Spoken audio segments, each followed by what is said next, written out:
जय भीम, जय भारत, जय संविधान।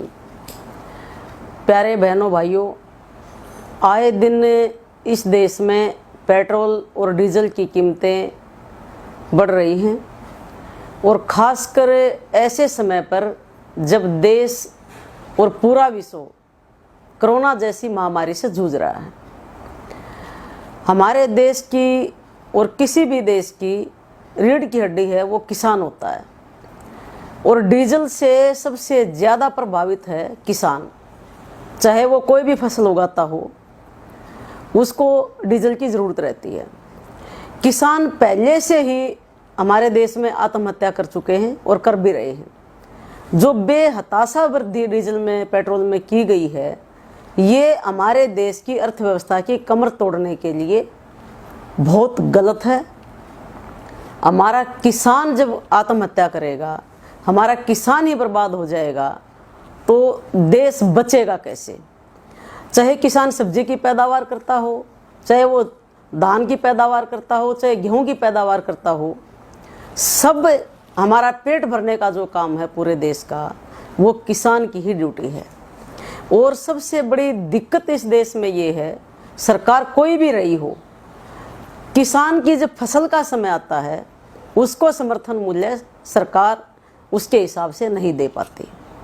उसकी लागत ज़्यादा होती है और जब वो अपनी फसल को बेचने मंडियों में जाता है तो उसका मूल्य उसको कम दिया जाता है। इससे भी हमारा किसान टूट चुका है। भारतीय जनता पार्टी की सरकार 2014 में बनी थी, उससे पहले देश में कांग्रेस की सरकार थी। ऐसा नहीं है कि तब डीजल और पेट्रोल के दाम नहीं बढ़े, तब भी बढ़े थे। और भारतीय जनता पार्टी के लोग अर्धनंगन होकर पेट्रोल डीजल के जो दाम बढ़ते थे उसके विरोध में प्रदर्शन भी करते थे, चिल्लाते थे। लेकिन आज उनकी खुद की सरकार है। मैं पूछना चाहती हूँ भारतीय जनता पार्टी के नेताओं से, उनके कार्यकर्ताओं से, कि आप आज कौन से बिलों में छुपे हुए हैं? आज डीजल जो है वो पेट्रोल को भी पार कर चुका है। इससे सारे उद्योग पर भी फर्क पड़ेगा, नीचे से लेकर ऊपर तक। अगर इसका मूल्यांकन किया जाए तो सबसे ज़्यादा प्रभावित इस देश का कमेरा वर्ग ही होगा, चाहे वो किसान हो चाहे मजदूर हो। और पहले से ही कमेरे वर्ग की कमर को तोड़ दिया गया है।